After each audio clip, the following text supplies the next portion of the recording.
That's okay. All right, everyone. This is Julie Zindel with Central Data, and our topic today is going to be warehouse transfers in CloudSuite Distribution. Our agenda today will be, we're going to start with talking about how to set up and create the right processes for using warehouse transfers. We're going to actually create some in multiple ways. We're going to process transfers, and then at the end, we're going to talk about exception management and also some new things that are extensions that we can show you that might be useful to you in your practice as well. With that being said, let me start our first topic, which is when you're considering how you're going to use transfers, there's some business needs and policies that are determined right out of the gate. For example, if you replenish from another warehouse, who decides the stocking levels? Does the branch manager pull from the distribution center warehouse, or does the distribution center push to the branches and thereby controlling what they have on the shelf? So basically, pushing inventory centralizes the control, but pulling gives control to the branches to determine their own inventory levels. And of course, they also can have the ability to buy directly from a vendor if they're allowed to do that as well. So let's look at a couple of settings that are important for that process. So I'm in a demo system here, and I'm going to start with ICSW, which is our warehouse product setup. And this is what controls the push-pull. So in this warehouse, Warehouse 01, and I have a product here that I'm going to use as my example. This is a stock product, and when I drill into it, and I scroll down just a bit on the page, this is my authorized replenishment path for planning purposes. So Warehouse 01 for this product pulls from the vendor. So that means they create purchase orders for that vendor. However, in Warehouse 02, when I look at the same product, it is a stock product, but when I scroll down, you'll see that I'm actually pulling from Warehouse 01. So to replenish my warehouse, my normal path of replenishment for planning purposes is to create a warehouse transfer from 01 to 02. So that's a critical setup, obviously. You have to know whether you're pushing or pulling. The other thing that's important to know is that you can create transfers multiple ways, right? So if we think about how we're creating transfers, let me bring the agenda back up here. You'll see that we can do a manual entry in a couple of different ways. We can create a transfer either in a WT entry screen, or we can do sourcing from order entry. We can also have a demand center for warehouse transfers if our replenishment path is to always replenish from a warehouse. And we can also create warehouse transfers from a purchase order demand center to take surplus from another location. So instead of creating a PO in the purchase order demand center, it'll actually create the transfer for you to take surplus. All right, couple of things to think about before we can create a transfer from order entry. And that is on, there's some security settings, first of all. So if I look at my SASO setting for my operator, and in the entries portion, and scrolling down a bit, you'll see that there is OE and PO options. In order to create a warehouse transfer tie from an order entry screen through sourcing, you need to be able to create warehouse transfer ties. So you'd either have to have allow entry of WT ties or allow both PO and WT ties in order to get that sourcing button. So that's the first thing to talk about. So let's do that first. Let's enter an order. And I'm using my shortcut here to go to order entry. I could also have typed order entry, or I could have gone from my menu as well.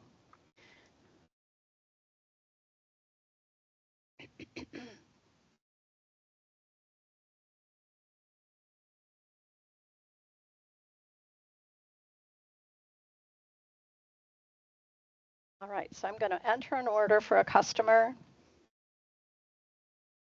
It's a stocking order. I'm going to do next. I have some floor planning turned on. We'll get by that. And I'm going to go into advanced line mode here. And I'm going to enter my product.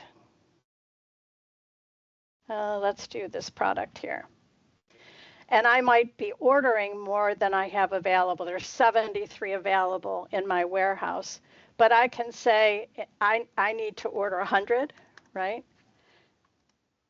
So it's letting me know that I have alternate warehouse products available or substitutes and so forth. But as I add this line, I also get the opportunity to do sourcing. So right here on my screen is a sourcing button where I can say I'm going to source it through a warehouse transfer, right? And I can pick which warehouse I'm going to source from. I might take 50 from 06 and some from 03 because I can get from multiple warehouses if I need to. So I can source right from here, right? And then submit it, right? And then as I add it to my line here, you'll see it creates the transfer for me. It also created a back order for some others that I couldn't fulfill on that transaction. But when I finish, it created my order, it created my transfer, and those two documents are tied. So that's one way I can create a warehouse transfer. And the other, of course, is through transfer entry, where I can create a warehouse transfer by saying, who am I shipping from? Which warehouse am I shipping to? I could fill in due dates and so forth here and references and all kinds of things. But then I can come here and I can add my product. So whichever product I'm adding, right? So it's creating the transfer for me. And of course, I can enter multiple lines. And when I'm done, I do finish and it creates my transfer document for me. So that's the second manual way to create a warehouse transfer. All right, let's talk about taking inventory from another warehouse for a minute. If you are pulling product from another warehouse, there is this concept of approvals. Are you able to take inventory from anywhere and transfer it, or do you have rules built around that? So one of the things that we have to talk about are the approval rules that are available in CloudSuite Distribution. So if I look at my warehouse setup, and I look at the warehouse where I'm sitting, which is O2, and I drill into it, in the extended screen of ICSD or Warehouse Description Setup, in the extended screen, you'll see there's this section about warehouse transfers. The first question is, in this warehouse, do we allow back orders of transfers? So that's the first discussion to have as a business. And secondly is, do we require an approval? And you have multiple options here. You can say any request to pull inventory from Warehouse 02 requires an approval. So if it goes into a requested stage, it'll go on hold until it's approved. Or you can say approve everything. Or the final is anything that follows the normal authorized replenishment path, that's automatically approved. And that's typically the default. So if you're following the rules and you're ordering product on a transfer based on your ARP path, it'll automatically be approved. So why would you want to set approvals? So here's an example. If I look at inventory item inquiry, product inquiry here, and I call up an item, and it's in Warehouse 1.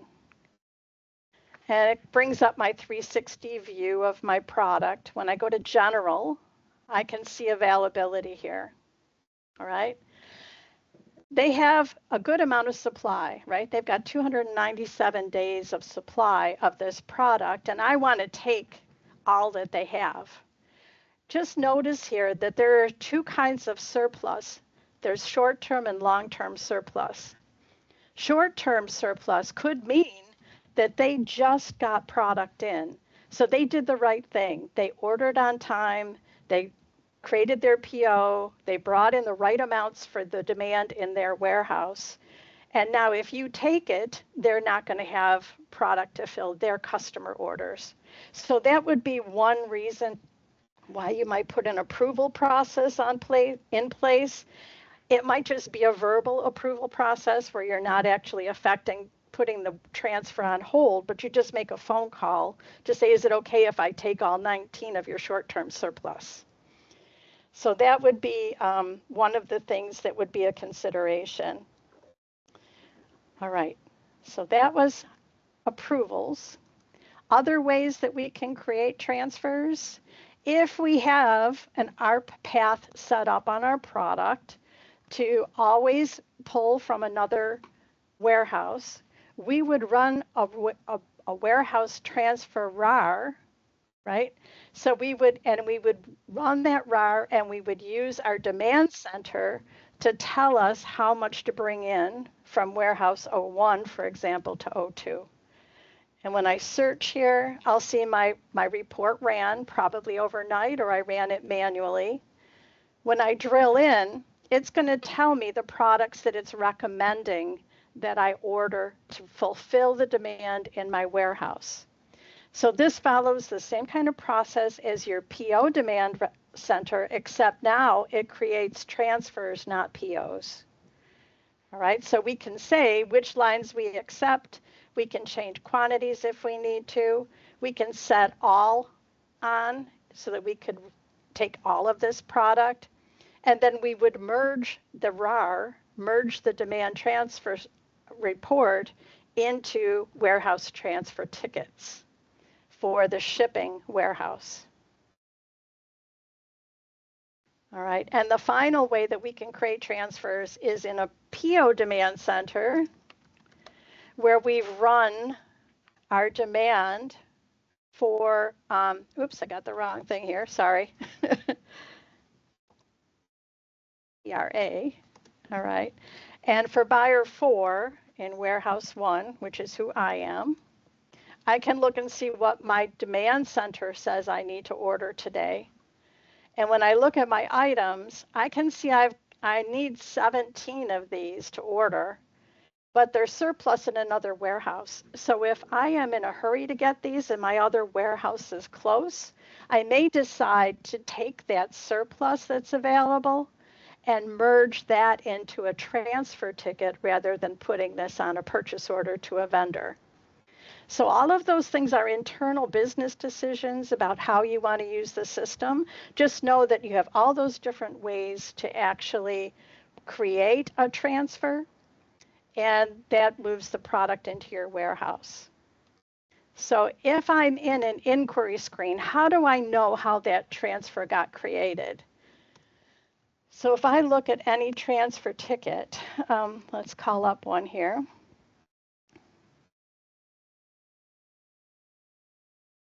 Let's call this one up.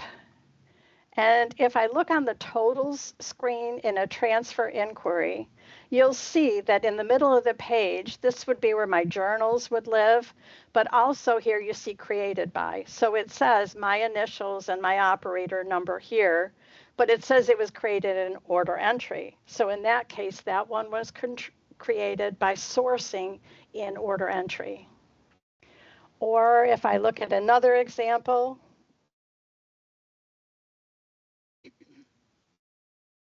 on this one, you can see that this was created in warehouse transfer entry. So it says WT. Or I can see this one was created by the RAR. Again, same user initials, but RR means it was a RAR process, a replenishment action report process. And then the final thing to look for is in a back order. if I look at the totals screen, it'll tell me who created the back order, and this was done during receiving. So that's what RC is. So you can see all the different ways that the transfer got created.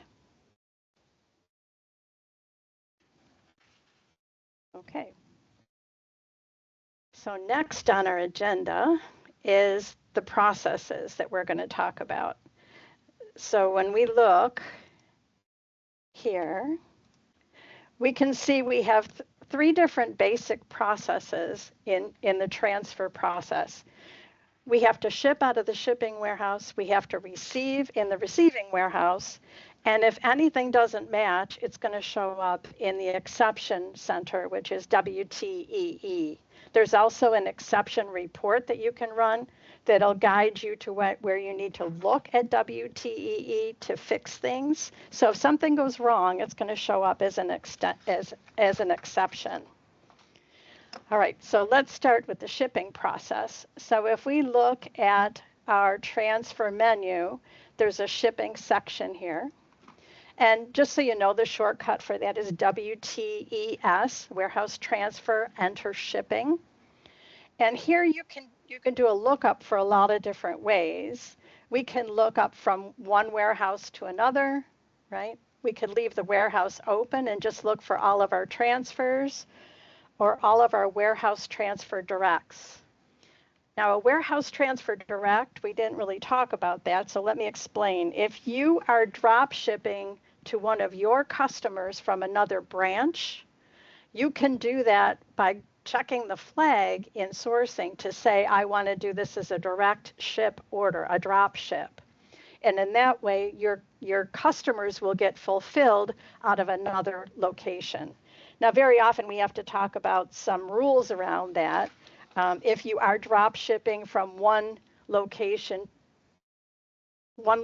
customer out of another location, who pays the freight, who gets credit for the sale? There's some inside discussions business-wise about that as well. But if you allow it, direct shipping from another branch can be very helpful if you're trying to fulfill quickly to your customers. All right, so let's talk about shipping. We can say what stage to look at. If I search here and I just look at picked, that would be anywhere where the pick ticket has actually printed in the shipping warehouse. But I could also say ordered to picked. And then I would also see things, for example, where this one is ordered, but there were 0 total quantity to ship. So there's a problem there, right? So you might want to change the stage just so you catch everything in here. But we can look just for shipped or picked orders. Sorry, those are the ones that have printed.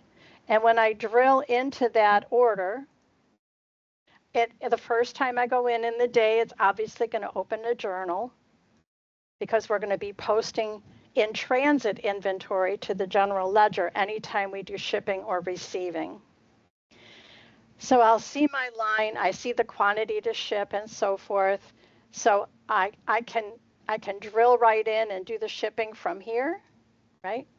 Or if I go back one screen, if I know the ticket number, the transfer number, I can do a quick ship and just put the transfer number in here and click ship, right?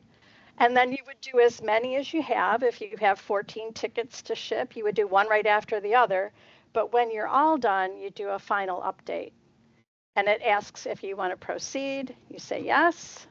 And then there's my journal. So let's look at the journal real quick. So again, from my transfer inquiry,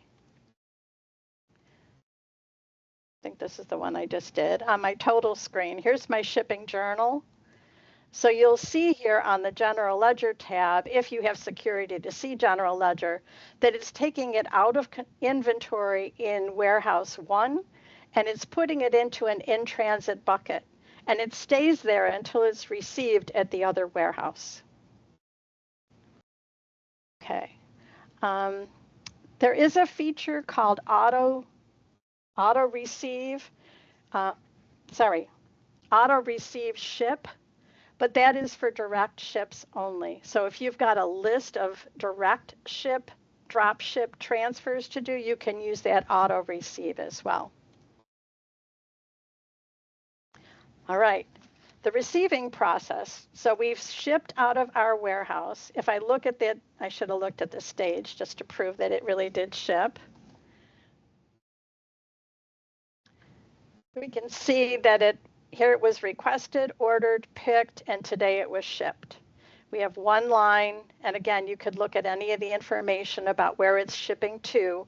This is going from one warehouse to another. If this was a direct ship transfer, it would have the customer's address here. All right, so it is shipped. So our next process is to do the receipt. So the truck leaves one building, goes to the other, and now we're doing receipt of inventory. The shortcut for that is WTEI. And again, you typically look for anything from warehouse to warehouse that's in a shipped stage. And when I go here, I can see the one I just shipped, right? And when I can do a quick receive just by checking the box. I can do a quick view. So I could look at it first just to see what's in it, how many were ordered, how many were shipped, right? So I can see that information if I need to. So you can use your quick view, or you can do full receipt right here. And again, it's going to open a journal. I could do multiple where I say full receipt. And notice they've all changed to received, right? And then when I'm completely done, this is where I do my submit. And allocation and receipt reports and pick tickets can print right now. So here's the important thing. We always recommend that you print these. And you'll notice that you can't print to view here.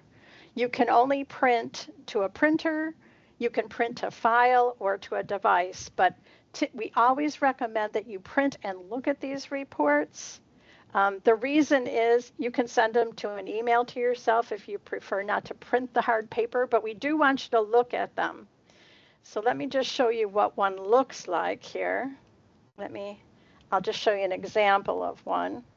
So this is the backorder fill. This is what the receipts report looks like. Okay, so it's saying, this was one I did the other day. It's not the one I just did. This was done on the 12th, but you can see that I've got my product. We received 60 and it allocated 7 already for me, and it's telling me to put away 53. So we received 60, but you've got orders out there for 7. So it's telling you just put away 53 and stage the 7. If I look at the next printer output that would print, it's a backorder fill allocation fill report. And in this case, it's telling you the order number it can fill, who the customer is, and here's the quantity order, quantity shipped, quantity allocated. So if you don't look at these reports, what your warehouse staff would be doing is taking the 60 and walking to the shelf and putting them on the shelf. Later on, when pick ticket run and backorder fill prints, that pick ticket's going to print. They're going to go back, they're going to walk back to that same shelf to pull those 7 pieces. It makes so much more sense to do the staging and cross-docking right at receiving. So we do always recommend that. So we would print this off and finish it. So those are going to go off. My journal is here and it would close. So if I look in WTIT now, and I look at 1377 again, which was in that batch that I updated, I now have a receiving journal where it's taking it out of in transit and putting it into inventory. Okay, that's when everything is perfect, right? Everything worked exactly right. You got the quantity you expected, the allocation report was great, everything was very helpful. But now what happens if you don't have things go correct? So that would be where we would want to talk about, well, actually this one right here, exceptions. We're not quite done here. So we want to look at WTEE for exceptions when something goes wrong. So let's make something go wrong. And I've got a couple of different examples of what can happen with that. So let's start with a warehouse transfer where we have 5 that shipped, but when we're sitting in warehouse 2, only 3 came in. So when I go to do my receiving, oh, I wonder if I already auto-received this. Let me see. Maybe it was in this batch. I may have to do another one. Yep, probably. Let's see. To warehouse 02. Let's see. Search. Yeah, I did. I received it already. Let me create one. We'll create one from scratch. It'll just take a second. So we're shipping from 01 to 02.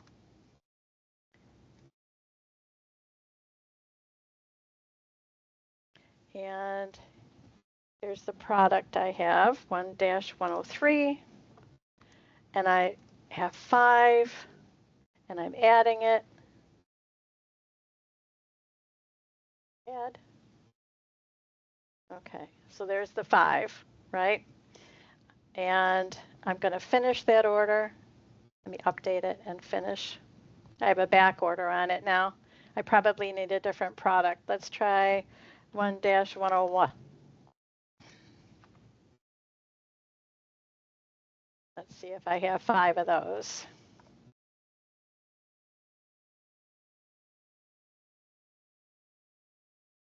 Oh, looks like I don't have those either. All right, let's try one more.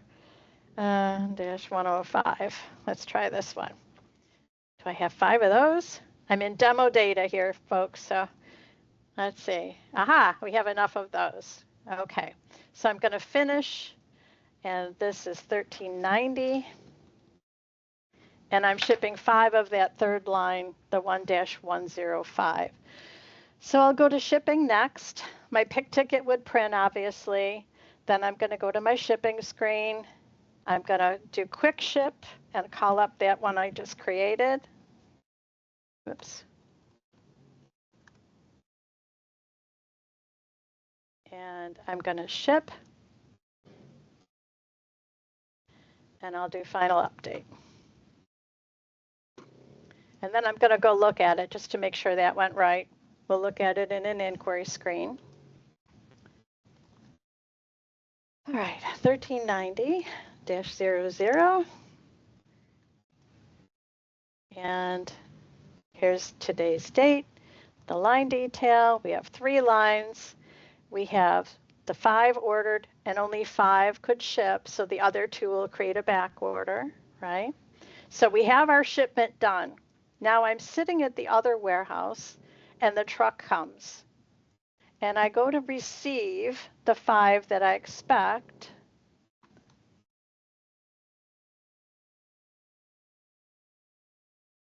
Okay, sorry. Oh boy, fumble fingers here. 2 and quick receive. Let's do it that way. That makes more sense. 1390. It's in shipped stage. When I go to the detail here, it opens my journal, and I can see that I didn't get any to receive of this one, but of the 5 shipped, I only got 3. And it's going to warn me that there's a discrepancy. So I might have fumble fingered it, gives me one more chance to fix it to 5, but if I really only got 3, that's what I receive. So when I submit that, right, I didn't receive everything that was shipped. So if I look at it in WTIT now, in the transfer inquiry,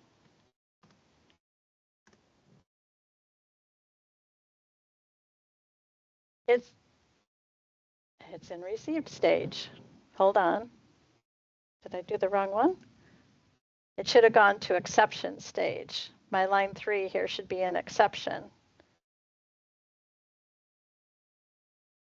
Oh, somehow I received 5. All right. If I had only received 3, it would have gone to an exception stage. In the exception management, though, then I would need to fix that. So let's take one that I did earlier that actually worked because I didn't mess it up. WTIT. In my first example, though, what could happen with a discrepancy? So the receiving warehouse only got 3, 2 didn't show up on the truck. The first thing they're going to do is they're going to call the shipping warehouse. The warehouse is going to say, oh, sorry, it didn't get on the truck. It'll be there tomorrow. Okay, well, then that's an exception that needs to be managed. So what would normally happen with an exception would be you'd see there would be an increase in the inventory in warehouse 01 because they still have to ship it, right? It hasn't gotten to the second location. But in this next example I'm going to show, which I did earlier, 1385, maybe this one is also set. Let me go to totals. Aha, this one was an exception because we have an exception journal here. So this was a manual transfer. The shipping journal did the right thing. It took inventory out of it. It put inventory into in transit first. In the receiving area, it took it out of in transit. So you see the reversal of the inventory value that was received. And then there is now also this exception journal. And in this case, it took the product and finished it, moved it out of in transit,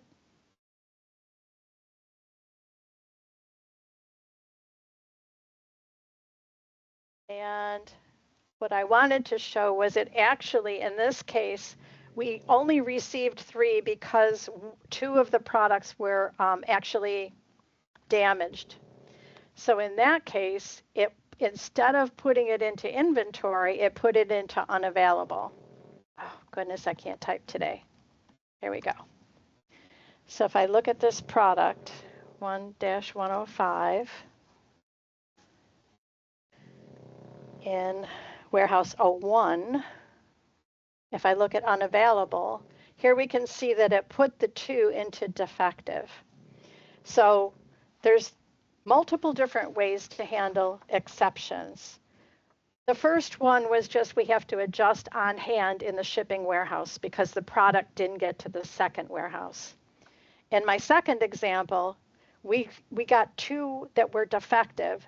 So it put it back into warehouse 1, a shipping warehouse's unavailable bucket, so that they can then return it to the vendor for credit or scrap it or whatever is going to happen. But they still have responsibility to take care of that unavailable quantity.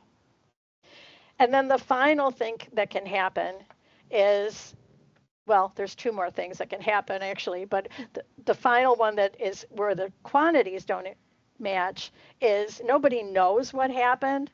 We put 5 on the truck, you only got 3. We don't know what happened. Maybe it's sitting behind a door, it didn't get received, whatever it is. So then in that case, it would just be a stock adjustment in the shipping warehouse. So there's all those different exceptions that can happen. And then, of course, the final one would be somebody fumble-fingered the receipt. You ordered 5, but they typed in 50 as an example. Well, one of the exception handling methods you have in WTEE is you can say adjust ship from for a negative difference. And all that's doing is adjusting the quantity on hand at the shipping branch to accommodate the overshipment, the over receipt, by the receiving branch. So let me go into transfer again and try and show you those different methods. So if I say it's going from 01 to 02, I have to find a product, though, that I can actually use that will have some availability. Let's try this one. Oh, that's a -4. We don't want that one. Have I got any inventory anywhere? Should have that. Let's see if I say 5 here. And add. Aha, I got some. Let me just make sure I got 5. So I've got 5 ordered, 5 shipped, or quantity 2 ship. So that's done. Now we'll do our shipping.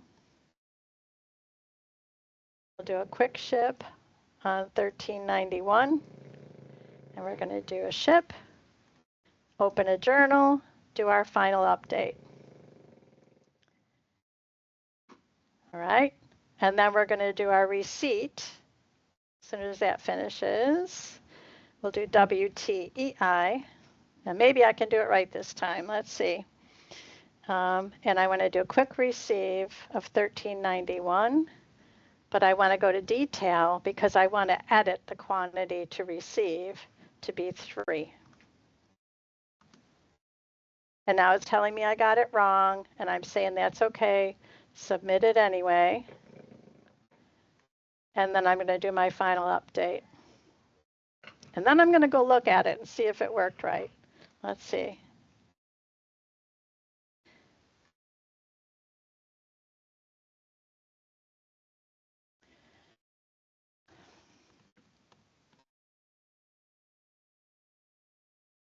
All right, that's what I wanted to see. There's my exception. So I can see that it went into an exception stage. 5 were ordered, 5 were shipped, but only 3 were received. All right, so now this is when I would be prompted either by the report or by doing an inquiry for anything that's in an exception stage. I'm going to go to WTEE to do the receipt entry to resolve it. So if I look at anything that's in an exception from 01 to 02, I see my there's my other one. It was there. Okay. So I've got my 1391 here. And I can click on that and do a quick view, right? And I can see what happened. I can see 5 were approved to ship, and in receiving, we did not get 5. Okay. All right. So I'm going to drill in now. It's going to open my journal because I will be impacting the general ledger. And here's my difference on line 1. And here's those different choices that you get in warehouse transfer exceptions. So you get the ability to say, I want to adjust the on hand. That would be where we're putting inventory back into the shipping warehouse hands because they didn't ship all 5, so they still have it somewhere. We can adjust it to unavailable. And if I do that, it's going to ask me for the unavailable reason that I have to give. And that's what's going to take from the shipping warehouse, those 2 pieces, and put it into, in the receiving warehouse. It's going to take it out of theirs and put it to the shipping warehouse in unavailable. All right, so that was the second way I could do it. Here's adjust stock, where they say, we don't know what happened. Okay, well, then we just have to adjust it into your inventory. So when I look in WTIT now on that, I should see also the exception journal, which will put it into their inventory. So it's no longer in an exception. When I look at the totals page, I now have an exception journal, right? And here's, where it's putting it into cost adjustment or whatever, however you have your journal set up for the stock adjustment. Or if it had gone to unavailable, you'd see it go into your unavailable GL account, however you post those things. Okay. All right, so those are the different, let's just bring our agenda back up. We still have time to finish, so we're good. We got through setups, creating transfers multiple ways, and the different settings we have to consider. We did processing where we shipped, we received, and eventually we got to where we could see what to do when something goes wrong. And now we're going to talk about new features that are available as extensions. So I'm calling this section, What If You Could? When you're doing a lot of shipments every day, there's things that go wrong. And it can become a lot of clicks to make things happen. So let me just show you an example of creating a transfer again from order entry and all the steps you have to take to make that happen. All right, so if you're watching me and counting my clicks, I go to order entry, I'm putting in my customer, right? I'm putting in all that information. I am coming here to where I'm going to enter my product. So I can take my product here, and if I don't have any, or I don't have enough in the right quantity to supply what my customer needs, or for some reason they need it quicker than I can get it to them, I can drop ship it as a direct transfer from another location. So let's just take 5, and we're going to source it. I had a click sourcing. Now I click down here to say I want to do a warehouse transfer. And then I also have to say where I'm going to transfer it from, right? Then I submit that. Oops, I'm in the wrong I have to go to a different warehouse. Sorry. I need one that has 5. We'll do it from this one, right? So I did that. Now I can add it.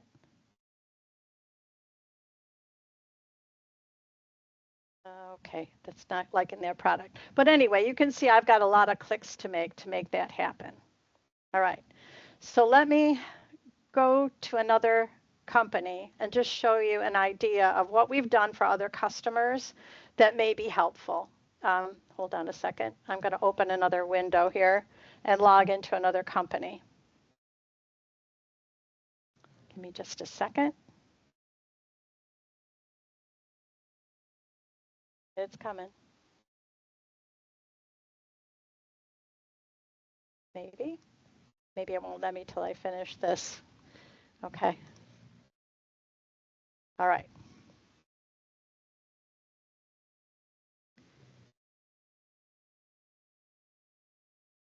Okay, let's see.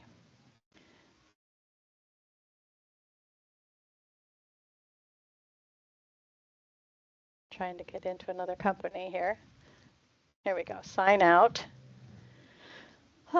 Sign into company 132. And we're going to do that same process. And I think I have more inventory in this company, so that'll be helpful too. When I go to order entry and I start creating my order, and I do next, and I put in a product. See if I have any. I don't have enough of those. I've got some restrictions on this product, so I can't use that one.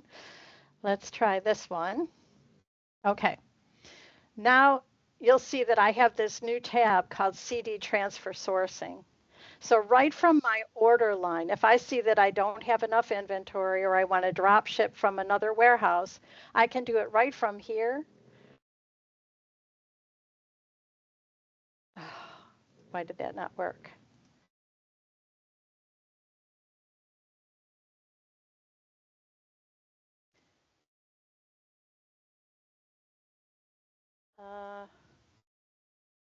Maybe let me do one thing here in case I didn't get into the right company.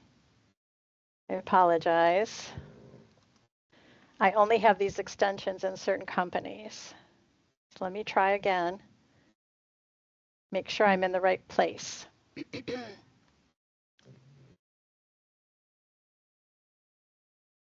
All right. Order entry, 3rd time's the charm. All right, we have one warehouse, okay. Next. Oh, this customer is going to be on hold, but that's all right.